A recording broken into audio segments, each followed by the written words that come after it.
These 5 Japanese motorcycles used to be legends, but now they're basically worthless. We found bikes that were once hyped to the moon, and now they're sitting in dealerships, collecting dust and draining wallets. If you're even thinking about buying a motorcycle, you need to see this first, or risk throwing thousands of dollars down the drain. Let's get into the top 5 Japanese bikes you should never buy. Yamaha MT10, the beast that bites back too hard. Let us start this list with a motorcycle that was once hyped to be the undisputed king of the urban jungle, the ultimate Japanese naked street fighter. We are talking about the Yamaha MT10, specifically the first generation. When this beast first hit the streets, it was all about raw power, cyberpunk attitude, and aggressive styling. It looked mean, it sounded wild, it promised pure adrenaline, and in many ways, it delivered. But over time, especially now, it has started to show its age, and not in flattering ways. On paper, and let us be honest, in a straight line, the first generation MT10 is still a monster.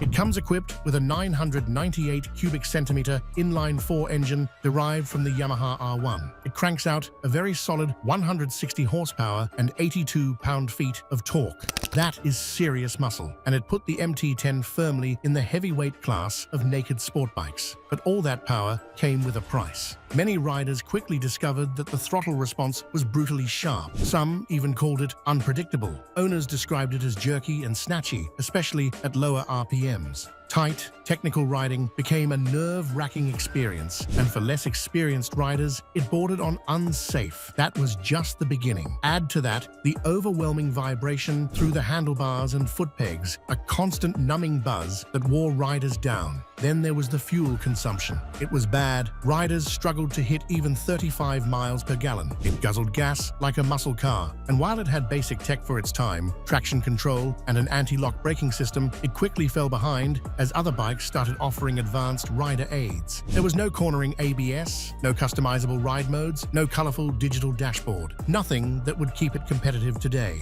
In a tech-driven market, the first-gen MT10 feels outdated and unrefined. Kawasaki Ninja Z6R, the fading glory of a supersport icon. Next on the list is a motorcycle that once dominated the middleweight supersport category, the Kawasaki Ninja ZX6R. This bike was legendary, a favorite at the track and on the street. But times have changed, and even die-hard Kawasaki fans are beginning to admit that the ZX6R has not aged well. It is powered by a 636 cubic centimeter inline-4 engine that makes 128 horsepower and 52 pound-feet of torque. On paper, those numbers still look great, and the engine can absolutely deliver an exciting ride. But the rest of the package is starting to look, well, old. Visually, it is still aggressive, but under the fairings, the electronics package is falling behind. Most pre-2024 models lack modern features that have become standard. Things like cornering ABS, smooth ride-by-wire throttle systems, multiple ride modes, and smartphone connectivity. Mechanically, it is still solid. Dual front disc brakes, a rear disc,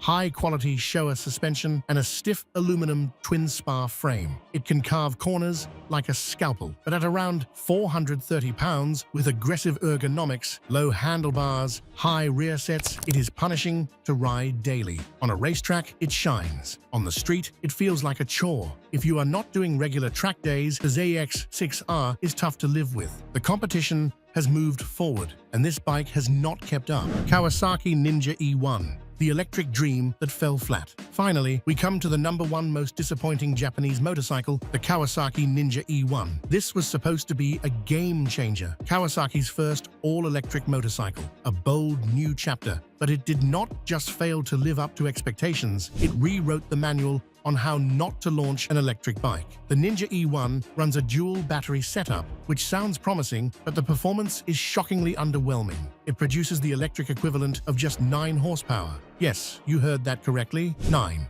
Torque is equally unimpressive, and the top speed barely makes it usable on highways. Worse still is the real-world range. Around 40 miles per charge. That is barely enough for a short commute, let alone any kind of real-world versatility. But here is the real problem. It is not just slow, and it does not just have a short range. It is boring. Riders used to the raw sound and mechanical feel of gas-powered bikes found the Ninja E1 sterile and uninspiring. It felt more like an upscale electric scooter than a proper motorcycle, and it is not cheap. At $7,699 United States dollars, people expected far more, especially especially when competitors are offering better performance, longer range, and more advanced tech for the same money or less. Yes, it looks like a real Ninja. The bodywork is sharp and sporty, but under the fairings, it is all bark and no bite. The Ninja E1 weighs just 300 pounds, which sounds great until you ride it at speed and realize how unstable and twitchy it can feel. It has basic brakes, a single disc in the front and one in the rear, both with simple ABS and bare-bones suspension.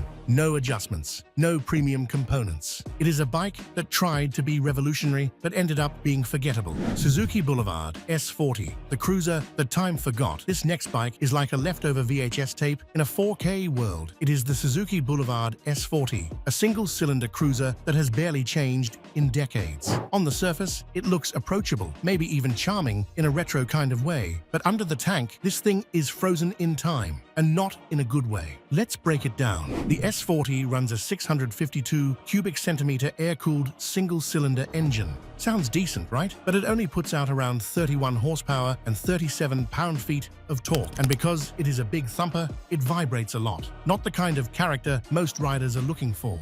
The 5-speed gearbox feels clunky. The carburetor, yes, a carburetor in the 2020s makes cold starts annoying, and it uses a drum brake in the rear. That is ancient tech, and we are not being dramatic. Its dry weight is 381 pounds, so it is light for a cruiser. But the handling is lazy, the suspension is basic, and comfort limited. It has a tiny fuel tank, a low, soft seat, and limited legroom. Long rides? Forget it. And resale? Brutal. Used S40s regularly list for under $2,500, and they still sit unsold. Many dealerships do not even want them as trade-ins anymore. The platform is just too outdated, and buyers are far more interested in modern alternatives with better tech, better comfort, and actual resale value. The worst part? It still gets marketed to beginner riders, even though it lacks ABS, fuel injection, and practically every modern safety feature you'd want when learning to ride. One buyer wrote online, "It looked simple and easy, but after 6 months, I realized I had bought something that belonged in a museum, not on the road." Unless you are specifically trying to relive the 1980s or enjoy tinkering with carburetors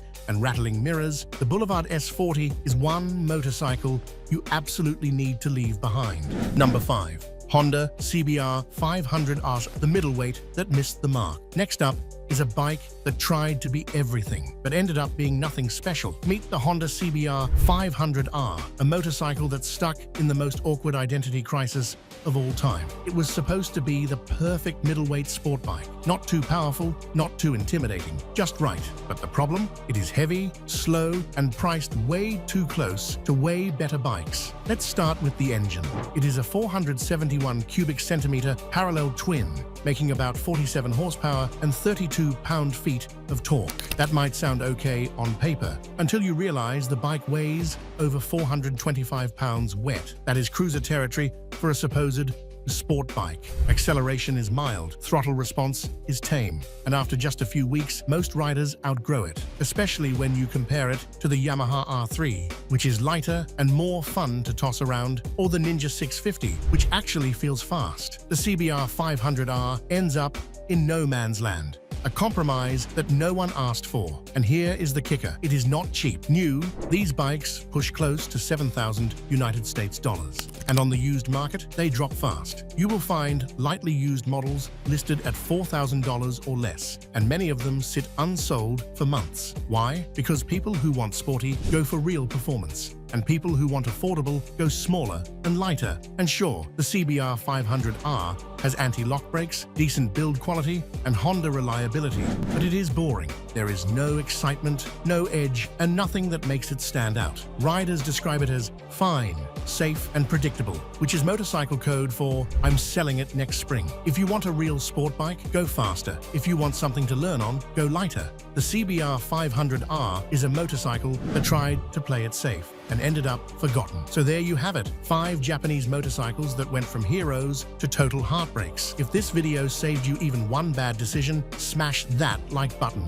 And if you're serious about riding smart and never wasting money on a bad bike, hit subscribe right now. We've got more exposed bikes, buying traps, and insane stories coming, and trust me, you do not want to miss what's next. Ride safe, ride smart, and whatever you do, do not buy one of those bikes.